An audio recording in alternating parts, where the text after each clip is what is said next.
On continue. Donc on a ici, ah, vous le voyez mieux, Darius Twin. En plus, là, je peux pas dire de conneries. Je l'ai acheté récemment donc sur les magasins du boulevard Voltaire. Ah, on voit encore le prix, je l'ai pas enlevé d'ailleurs, ils foutent des étiquettes là. À enlever après ça laisse des taches noires, c'est vraiment casse-pied. Bon bah Darius Twin tiré de la série Darius, rien à dire, hein, bravo. 91, Taito, c'est du gros classique, pareil. L'ambiance de Darius par contre est très particulière.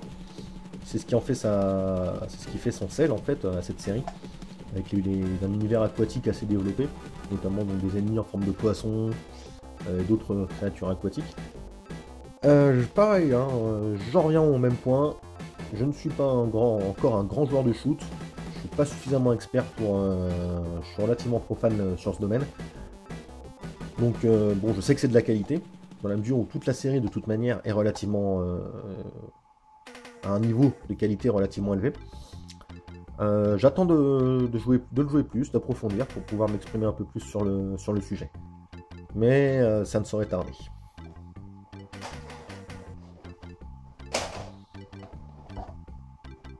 Ah, Super à l'Est.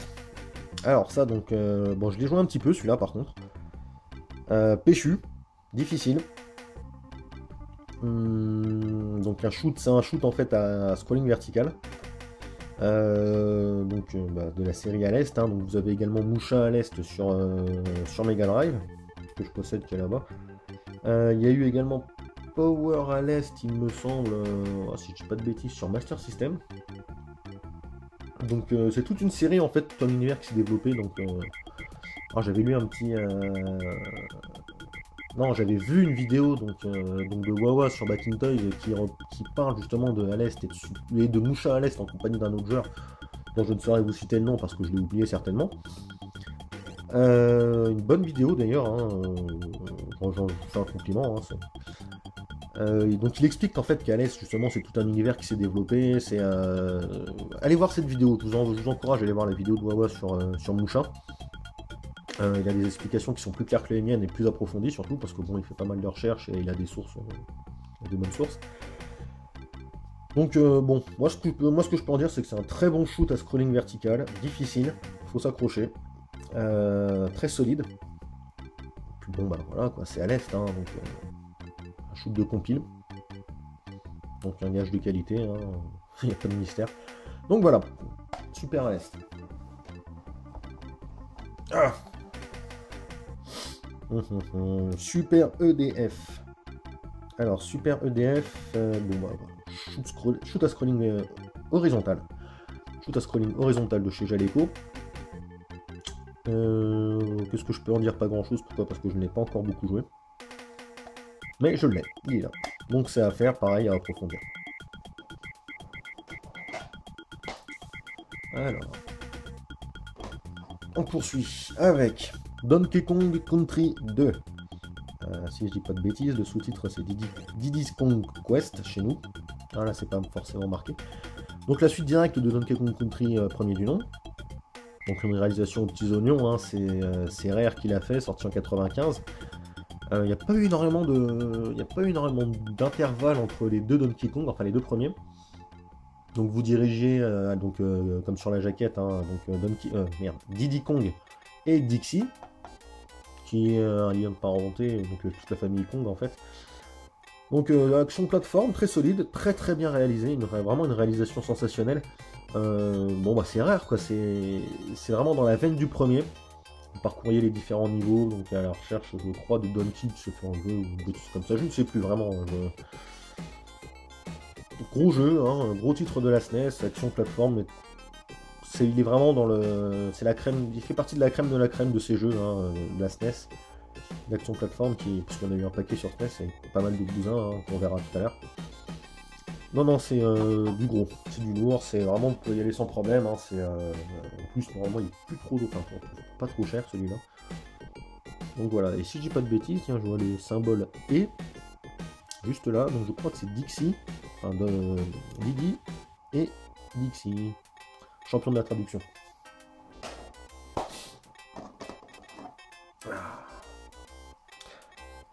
Là, on a un monument.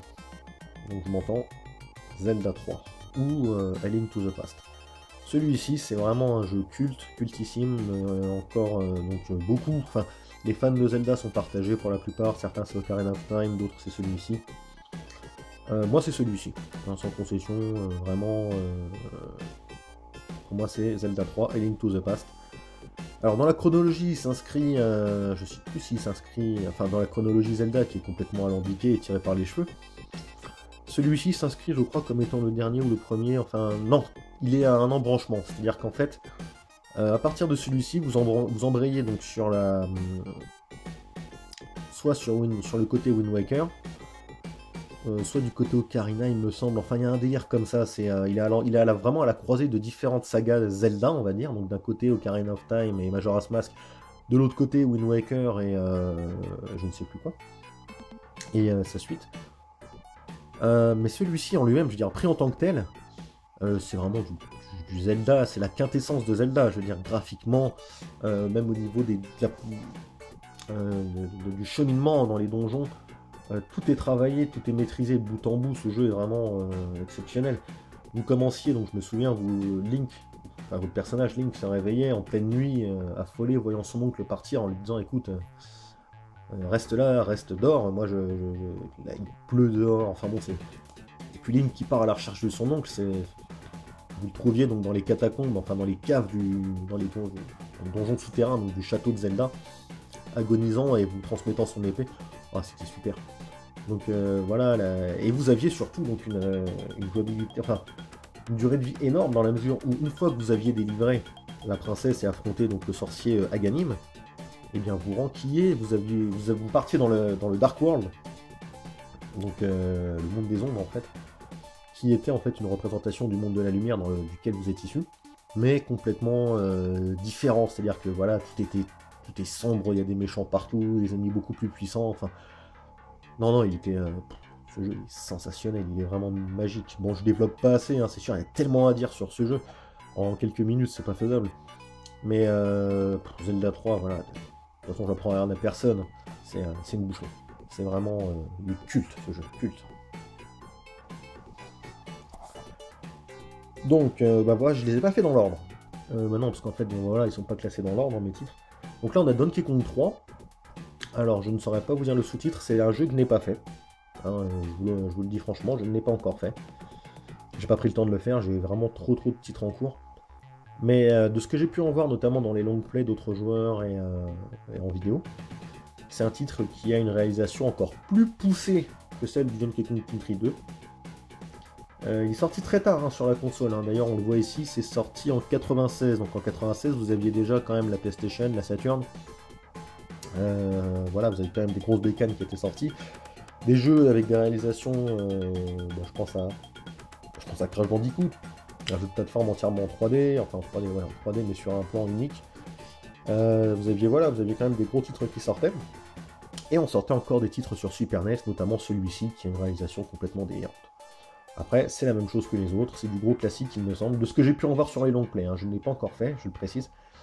Donc voilà, c'est du classique, hein, 100 bananes une vie. Vous aviez un autre personnage par contre, là, Exit, Didi et Donkey. Là, on retrouve Dixie. Et je ne sais pas son nom. Mais bon, faut que je le fasse. Faut vraiment que je le fasse.